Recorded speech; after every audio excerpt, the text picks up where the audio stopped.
무기징역을 선고한 판사에게 감사하다고 한 50대 유튜버 갑 설명드리고 있었어요.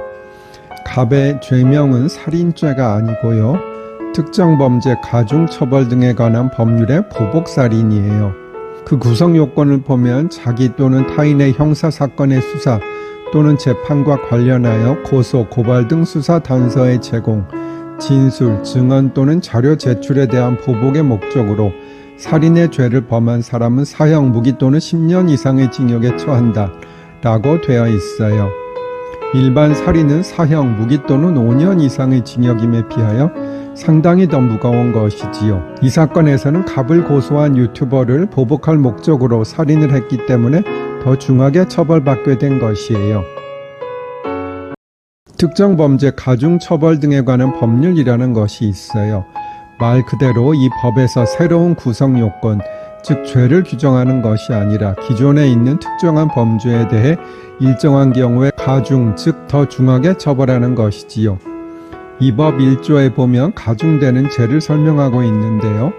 형법, 세금과 관련된 법, 관세법, 조세범 처벌법, 지방세 기본법, 마약법, 마약류 관리에 관한 법률 등에 대해 가중 처벌하는 것이에요. 사실 이런 특별법이 자꾸 생기는 것은 저는 좋지는 않다고 생각하긴 해요. 기존에 있는 법으로도 충분히 처벌이 가능한 것인데요. 다음에는 이 법에 대한 위헌 결정이 있었다는 것 설명드릴게요. 특가법, 즉 특정 범죄, 가중처벌 등에 관한 법률 설명드리고 있었어요. 이 법은 저와 비슷한 1966년생이고요. 1966년에 만들어졌다는 의미지요.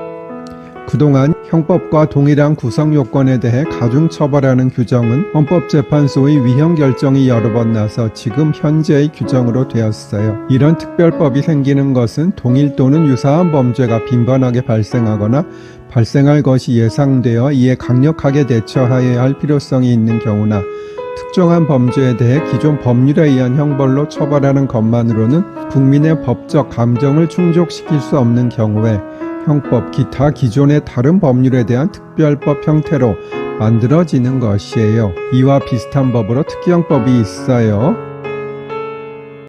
특가법, 즉 특정 범죄, 가중처벌 등에 관한 법률 설명드리고 있었어요. 이와 비슷한 특경법이라는 것이 있어요.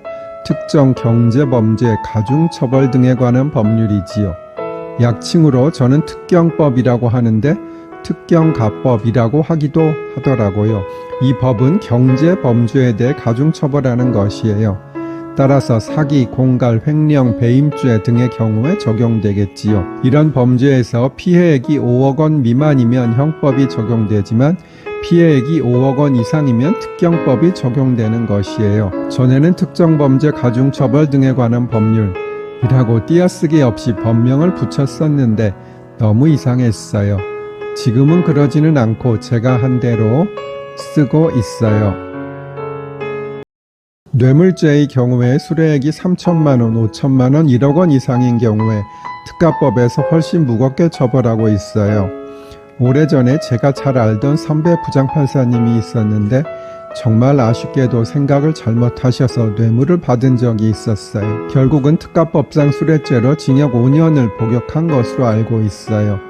저보다 몇 년 선배이고 같은 일도 해서 서로 얘기도 많이 하고 좋은 분으로 알고 있었는데 너무 안타까웠지요.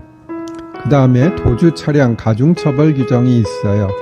속칭 뺑소니라고 하는데요. 사람을 사망에 이르게 하거나 도주 후에 사망한 경우, 그리고 사람을 상해에 이르게 하고 도주한 경우에 중하게 처벌하고 있었어요.